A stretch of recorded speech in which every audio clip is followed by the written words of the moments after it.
I felt a chill run down my spine when I saw my white poodle drag out something strange from my daughter-in-law's messy kitchen cabinet. It was an oversized men's shirt, damp with an unfamiliar cologne mixed with sweat, already showing moldy spots. From its pocket fell a receipt from a hotel I had never heard of, while the only grown man in this apartment, my son, had only worn size L for many years. My mind instantly sharpened, sensing that something was terribly wrong in this house, and I knew I could not just sit still. If you're watching this, subscribe and let me know where you're watching from. Let me back up and tell you how I got to this moment. I often remind myself that 60 is not old when one still has a sharp mind and a steady heart.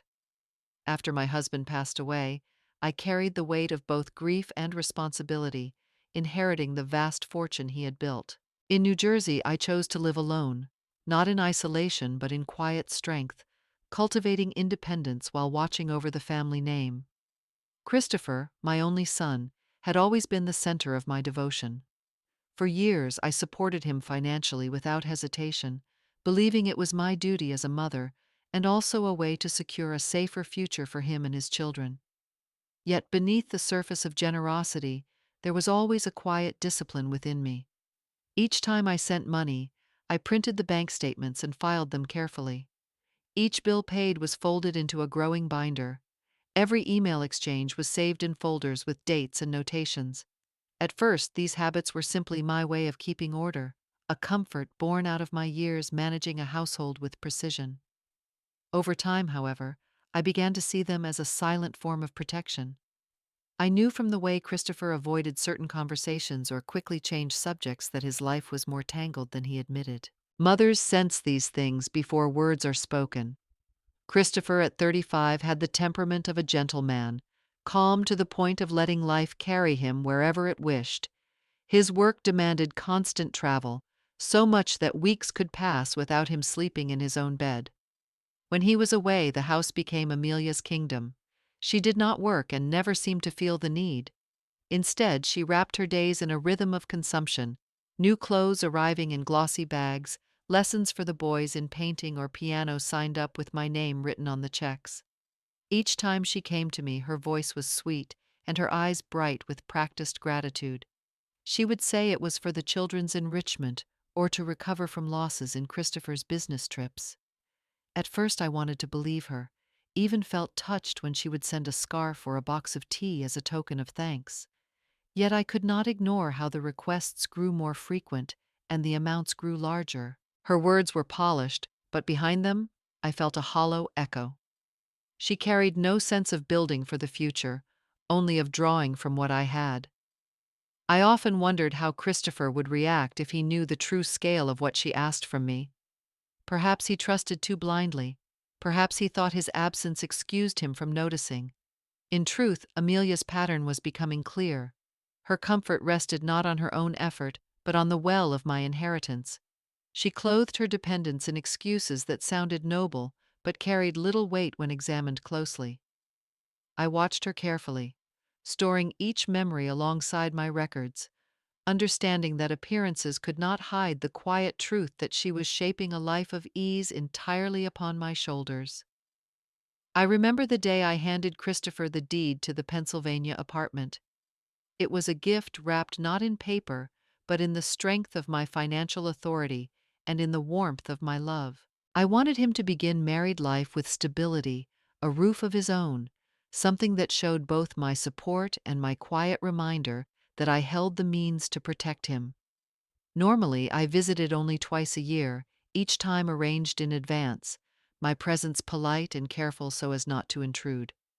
This time, however, I slipped the spare key into my pocket and drove without a word to anyone. Something in my heart urged me to see the truth unpolished by preparation. When I opened the door, the sight that greeted me felt like a slap. The living room was cluttered with toys and wrappers, clothes scattered across the floor. The refrigerator hummed with shelves of greasy takeout containers instead of fresh food. Piles of laundry waited in corners, unwashed and sour with neglect. On the sofa lay stacks of designer clothes still folded in shopping bags, tags dangling untouched. The scene told me more than any conversation could. Amelia had not simply had a busy week, she had abandoned the very care of her household while indulging in wasteful comfort. My chest tightened with both disappointment and suspicion. I stood silently in the middle of the chaos, feeling the weight of evidence surround me. This was not temporary disorder, it was a pattern, and I knew then that my role as a quiet benefactor could no longer remain blind. I chose not to raise my voice that evening. Instead, I drove to a modest hotel nearby, letting the silence of a rented room steady my mind. I stared at the ceiling through the night, listening to the hum of the air conditioner and weighing the ache in my chest. Confrontation in anger would only blind me, so I waited until morning, until the sun rose and gave me courage to see things more clearly. With a quiet resolve, I bought fresh bread, warm soup, and fruit, and carried them back to the apartment unannounced. When I unlocked the door with my spare key, a wave of greasy air rushed out to meet me, thick with the smell of fried food and cold takeout. The kitchen light flickered above, casting a tired glow as if warning me that nothing was right here. My eyes fell on Ethan and Mason slouched on the sofa. Ethan, at 5 years old, clutched a plastic spoon, scraping at a soggy bowl of cereal, his cheeks smudged and his shirt sprinkled with crumbs. Mason, 8, sat cross-legged beside him, his small hands sticky from whatever he had eaten earlier. Their laughter was absent, their movements hurried, as though hunger had become a chore. In that moment my heart ached for their innocence, for the way they accepted neglect without question. When they saw me walk in holding the bags of food, their faces lit up and they ran to me, arms reaching, voices calling my name with joy. I bent down to embrace them, inhaling the simple sweetness of their trust. Behind them, the living room told its own story. Empty pizza boxes sagged on the table, delivery bags spilled across the carpet, and scattered receipts curled at the edges. New packages lay unopened in heaps, expensive brands stamped across glossy paper, a careless trail of indulgence left without thought for order. The contrast between the mess and the children's gratitude pierced me deeper than any words.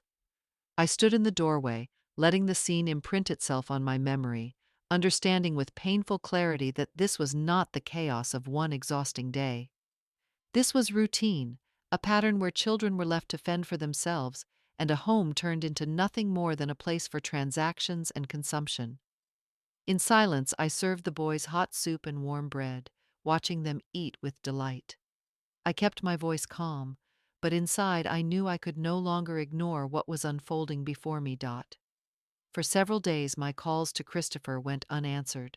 Each time I dialed his number, the phone jumped straight to voicemail, the cold, automated voice leaving me restless and uneasy.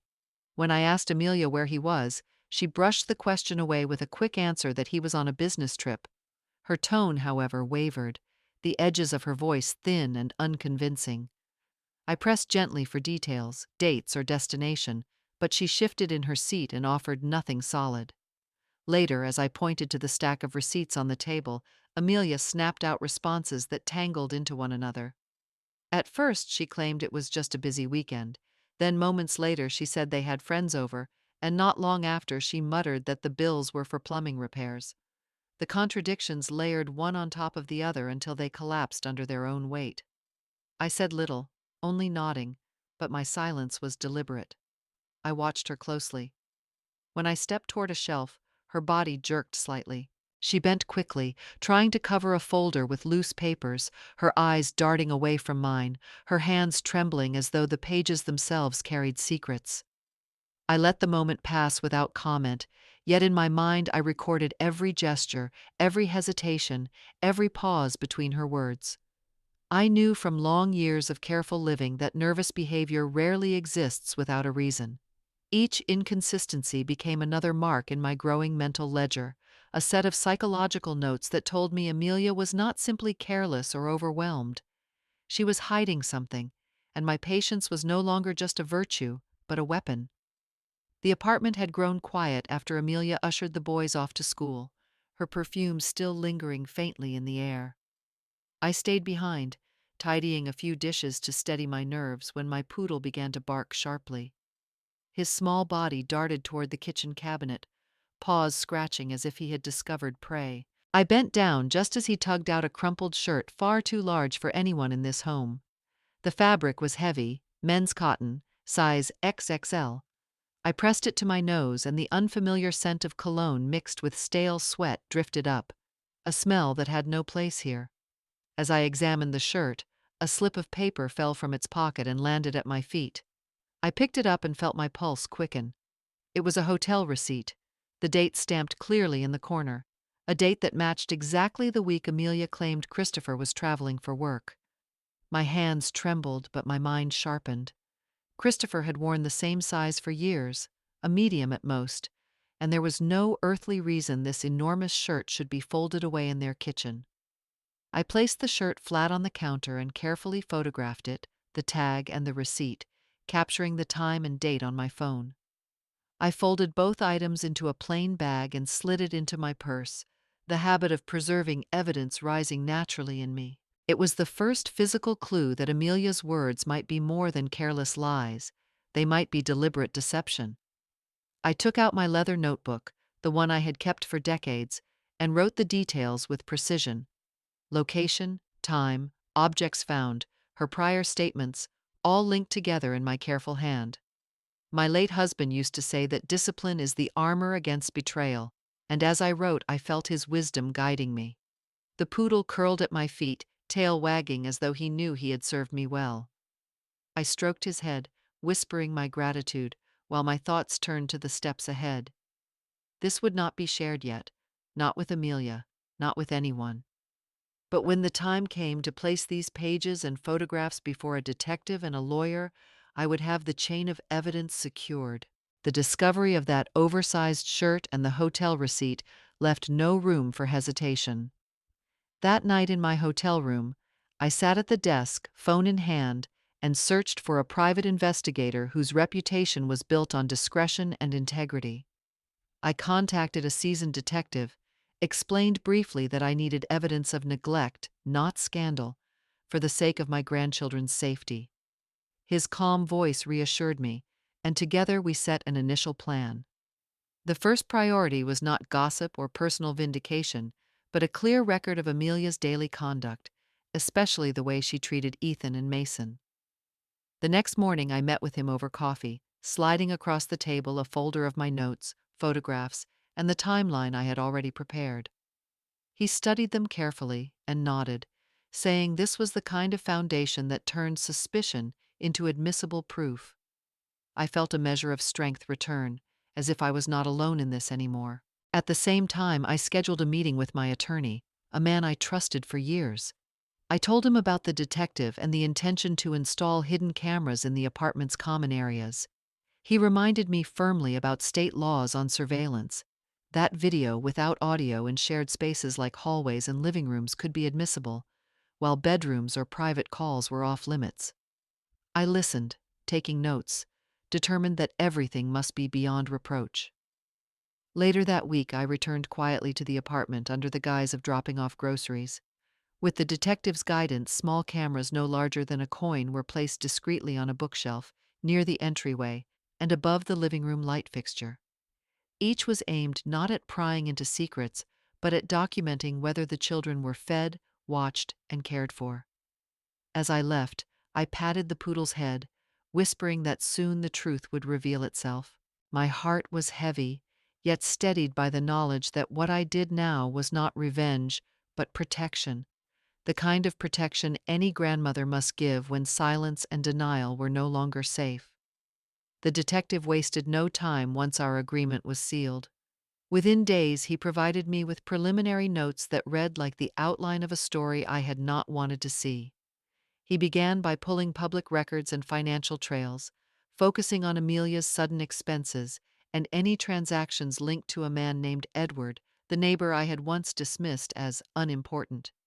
He charted the dates and hours when Edward's car appeared in the apartment lot, often late at night, or when Christopher was supposedly away on business. Alongside this, he monitored Amelia's phone activity, noting a pattern of frequent text messages and calls that coincided with those sightings. The puzzle pieces began to align, painting a picture that was more than coincidence. Yet the heart of the investigation was not only the secret meetings, but the well-being of Ethan and Mason. The detective stationed a colleague nearby to observe quietly, documenting the boys' routines. The cameras captured long stretches of time when the children were left unsupervised, sometimes eating cold leftovers, sometimes playing in clutter while Amelia disappeared into her room. There were moments caught on video where her voice rose sharp and impatient, scolding them for messes they had not made, while she scrolled endlessly on her phone. The refrigerator inventory became a record of neglect, too, stacked with takeout boxes and sugary drinks, but almost no fresh fruit or vegetables. To strengthen the file, he reached out discreetly to neighbors, presenting himself as a concerned observer.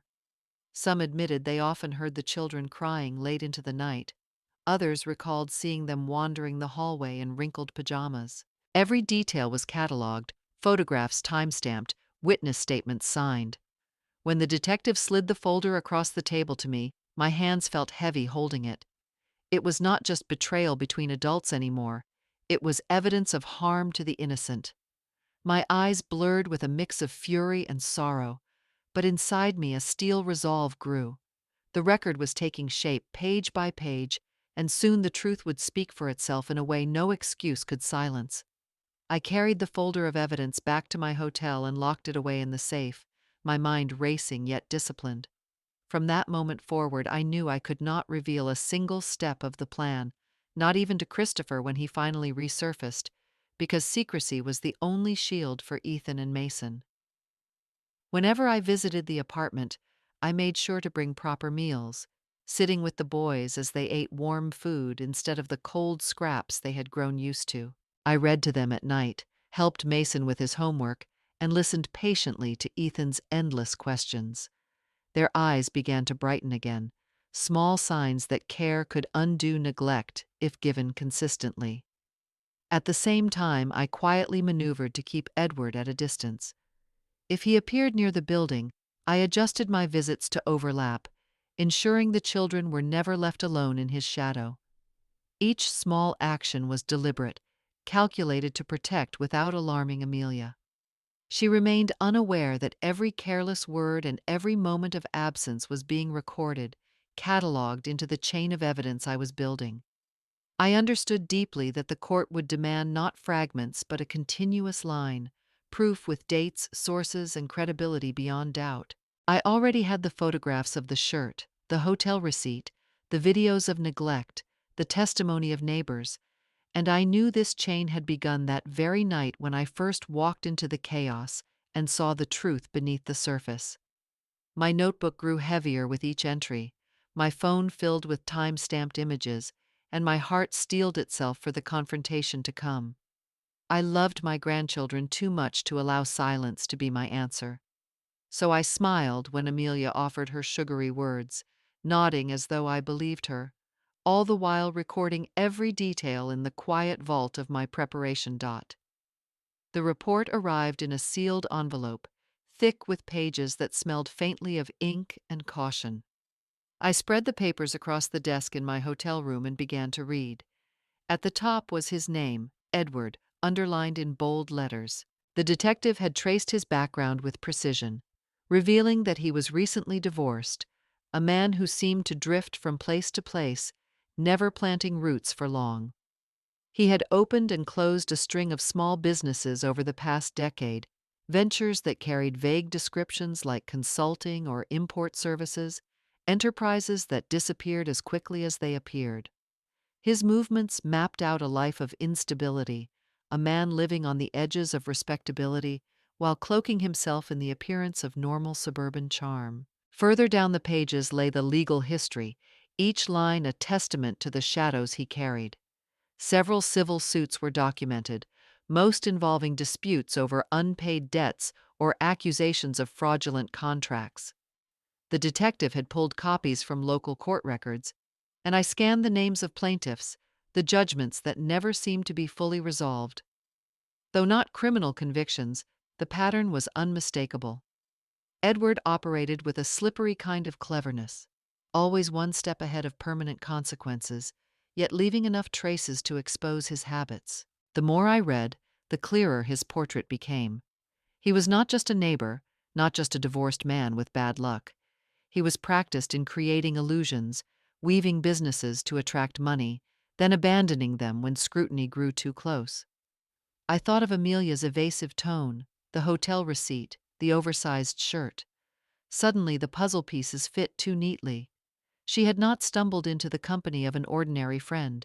She was entangled with a man whose history of deception stretched across years and courtrooms. I closed the folder and sat in silence, the hum of the lamp filling the room. My pen hovered above my notebook before I began to write, each fact copied carefully, each date preserved. I knew these records were more than information.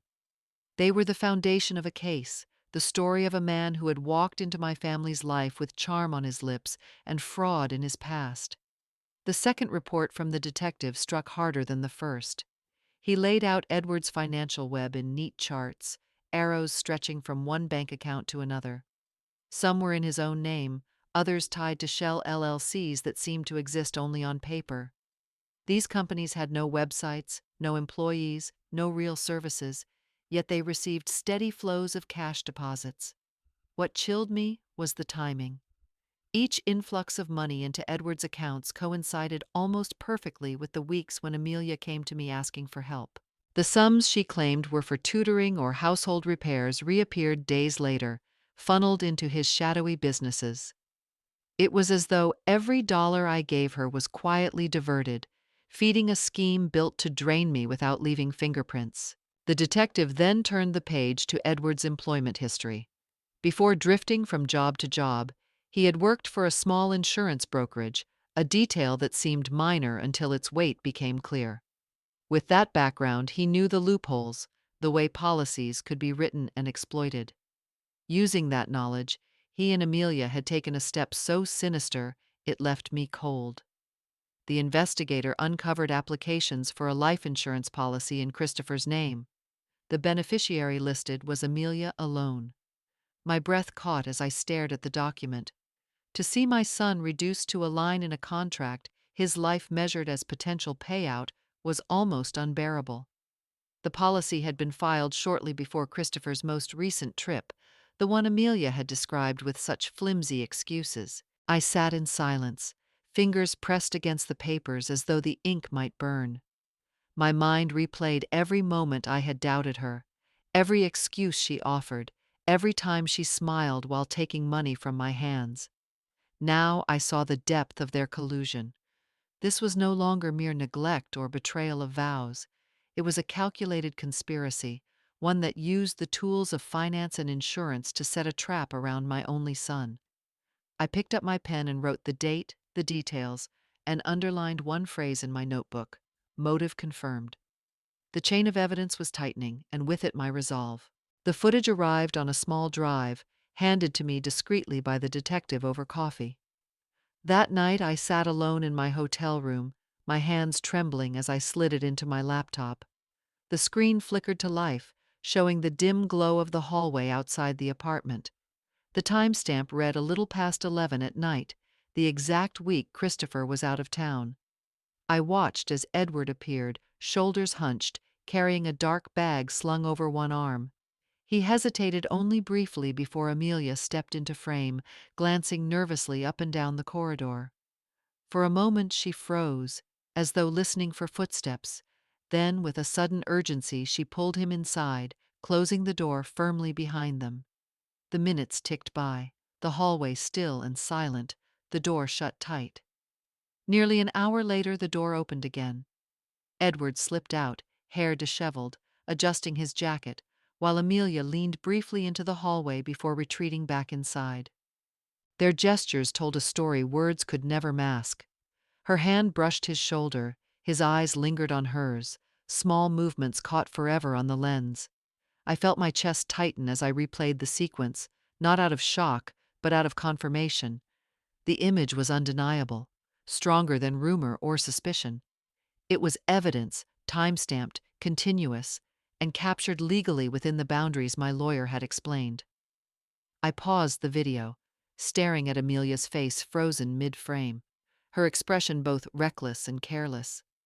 My pen scratched across my notebook as I logged the date, the time, the behavior. Each entry added another link in the chain, another brick in the wall I was building. I knew these images were not only proof of betrayal but context for a larger scheme. They were the kind of evidence a judge could not dismiss, the kind of truth even Amelia would struggle to twist. The detective's next delivery came with the help of a forensic accountant, a man whose eyes seemed trained to see hidden trails where others saw only numbers. Together, they reconstructed a pattern from the bank statements, lining up dates, amounts, and sightings of Edward at the building. The pages told a story more vivid than photographs. Each time Amelia pleaded for money and I transferred funds, large withdrawals in cash appeared within days. Those withdrawals coincided with nights Edward was seen entering or leaving the apartment. Soon after, the money splintered into smaller payments spread across multiple sub-accounts, making the trail look like dust scattered in the wind. It was clever, almost professional, the sort of tactic designed to blur responsibility until it faded into nothing. The accountant pointed out transactions labeled as maintenance or services. On paper they looked ordinary, yet when he called the supposed vendors, none had records of billing the family. These were not real expenses but crafted entries, altered descriptions hiding the movement of cash. The deception was layered, meant to pass casual scrutiny but unable to withstand careful examination. I remembered Amelia's shifting excuses, her careless contradictions, and realized each one was tied to a hidden withdrawal dressed up as necessity. What struck hardest was the connection to the hotel. The receipt I had found in that oversized shirt matched the dates on the statements exactly. More damning still, one charge had been processed through a card linked to Christopher's account. It meant his identity, his financial presence, had been used to shield the affair and perhaps to tie him unknowingly to their expenses. My son's name stood beside charges for nights he never spent, meals he never ate, and I could only imagine the danger if such records ever surfaced in a dispute. I sat at the desk with papers spread in neat rows, the timeline finally clear in front of me. Each camera clip aligned with a withdrawal, each message matched a fabricated excuse, every receipt tied Edward's presence to Amelia's requests. It was no longer the chaos of suspicion, but the order of a plan, a deliberate pattern of coordination between the two of them. This was not simply betrayal of vows, it was conspiracy with financial motive, and that realization steadied me more than it shocked me. My lawyer's words echoed in my mind. In American courts, intent and financial linkage must be proven beyond rumor. I knew that meant more than accusations. It demanded admissible evidence. So we sat together one afternoon in his office, a place lined with law books and heavy silence. He reminded me to preserve the camera files in their original format, never edited, never compressed, stored with date and chain of custody intact. He advised certified copies of the bank statements, notarized so that no one could claim forgery or tampering. The forensic accountant's analysis would be written into a formal report, with methodology explained, every number sourced, so it could stand before a judge without challenge. I took notes carefully, understanding that each safeguard was another layer of protection for the truth. In my notebook, I wrote a single sentence and underlined it twice. Evidence is only as strong as its preservation. I thought of Christopher, absent and unaware, and of the boys who laughed when given a warm meal. For them, I would walk this path step by step, never rushing but never faltering. My role was no longer only that of a mother or grandmother. It was the role of a guardian of truth, building a case brick by brick until no shadow could cover it. The hardest step was bringing Christopher into the circle of truth. I called him quietly, asking him to meet me away from the apartment, and when he arrived his face showed the weariness of constant travel and blind trust. Over a long evening I unfolded the files, the photographs, the receipts, and at first he shook his head as though refusing to believe. But when I showed him the hotel charge tied to his own account, and the video of Amelia pulling Edward into the apartment, the denial drained from his eyes. His shoulders sagged, and for a long moment he said nothing. Then his voice broke softly, asking me what we could do. That was when I explained the plan that my lawyer and the detective had already helped me shape. We would not confront her with anger or accusation. Instead, we would let her expose herself, caught in the net of her own actions. Christopher agreed, though I could see the hurt settling deep in him. He returned home the next day, greeting Amelia with the same gentle tone he had always used, pretending nothing was amiss. She welcomed him with a sweetness that now seemed rehearsed, unaware that hidden cameras had been placed at careful angles in the living room and entryway. Each gesture, each exchange was captured, not by my suspicion alone, but by the lens that would show her intent to anyone who doubted. The detective advised us to create scenarios that might tempt her to reveal her schemes: a mention of new money arriving in Christopher's account, a suggestion that he might travel again soon, leaving her unsupervised. These words, spoken casually by Christopher, were designed as bait. From behind the scenes, I monitored with the team, heart pounding as the hours passed.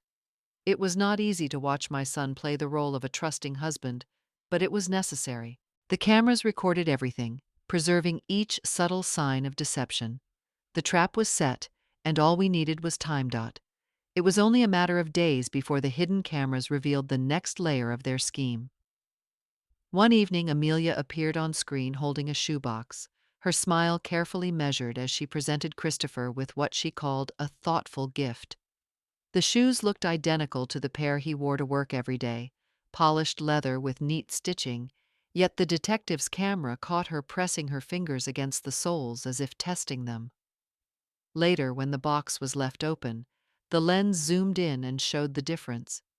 The bottoms were slick, smoother than usual, stripped of the grooves that gave traction.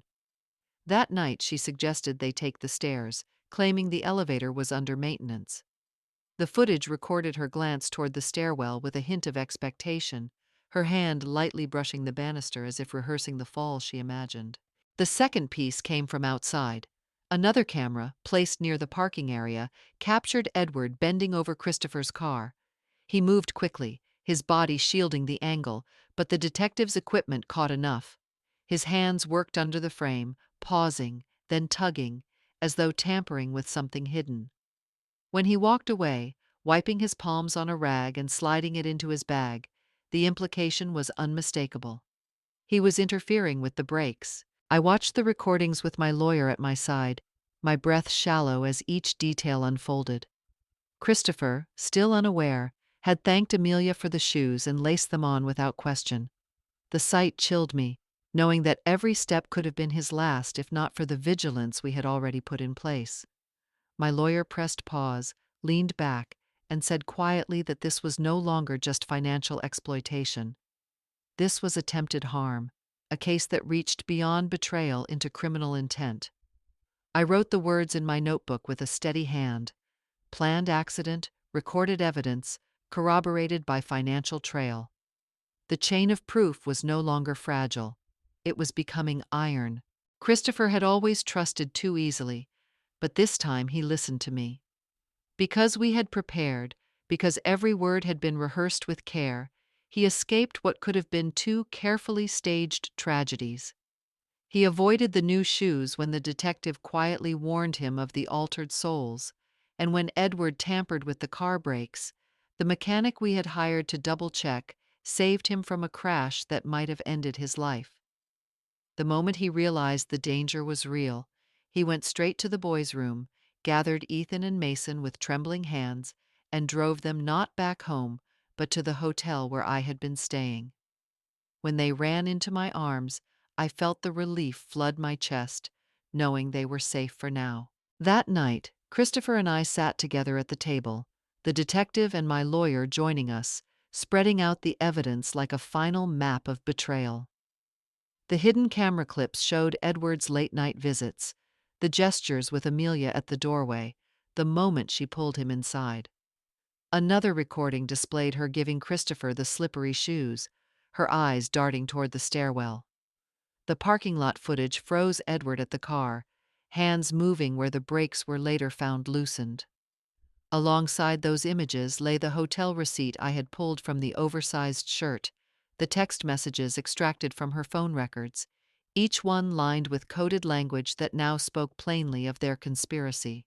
The lawyer handled each piece with gloves, sealing copies into envelopes marked with dates and signatures. Chain of custody was preserved, bank statements notarized, forensic reports stamped with certification. The case was no longer a collection of suspicions.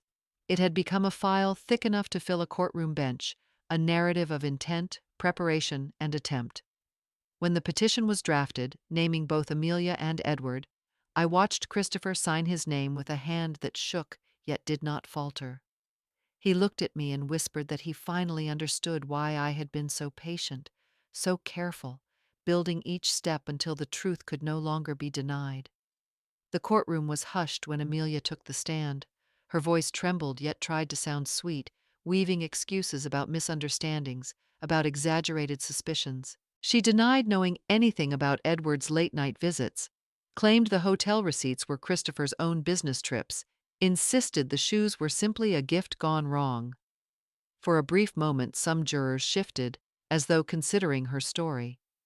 Then the detective stepped forward with a small device in hand. He pressed play, and the speakers filled with the unmistakable sound of Amelia's voice.